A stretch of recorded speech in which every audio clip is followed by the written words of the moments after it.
সুপ্রিয় দর্শক মণ্ডলী, নারী ও পুরুষের সমান অধিকারের পরে আরো নতুন কিছু দাবি নিয়ে রাস্তায় মহিলারা আন্দোলন করছে। চলুন তাদের দাবিগুলো কি জেনে নেই।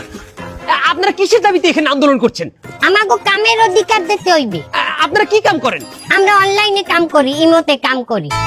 ইমোতে কি কাম? আকাম, সোজা কথা আকাম করি ইমোতে। কি অধিকার চাই আপনাদের? আমাগো ফ্রিল্যান্সিং কার্ড বানাই দিতে হইবে। কি বলেন? ইমোর সাথে ফ্রিল্যান্সারের কি সম্পর্ক? তো ফ্রিল্যান্সাররা কি হারে ডলার কামায়, আমরাও তো ইমোতে ডলার কামাই। আমরা দেশি লোকের লগে ই করি না, আমরা ই করি ইমোতে বিদেশি গো লগে। আচ্ছা, আপনারা যে দাবিটা করছেন এটা কি স্বাভাবিক? অবশ্যই স্বাভাবিক। যেভাবে মাতারিকে সবকিছু মাইনে নিতেছে, এইভাবে আমাগো দেখবেন একদিন আমাগো ইমোতে আকাম সাকাম ফ্রিল্যান্সিং কার্ড দিয়ে বৈধ বানাই দেবে। এই স্বাধীন দেশে থাকতে যদি স্বাধীনভাবে ইমোতে একটু কামই না করতে পারি, তাহলে স্বাধীন দেশে থেকে লাভটা কি? আর তাহলে আমাকে ভারতে পাঠাই দেন। বলছি ভারতের মোদিও বলে আমাকে কাজ পছন্দ করে। মোদি কি আপনাদের বৈধতা দেবে? অবশ্যই। আর মোদি আমাগো কাট করে দেবে কইছে, আমাগো রাঙ্গি কাট আর সিনাল কাট করে দেবে।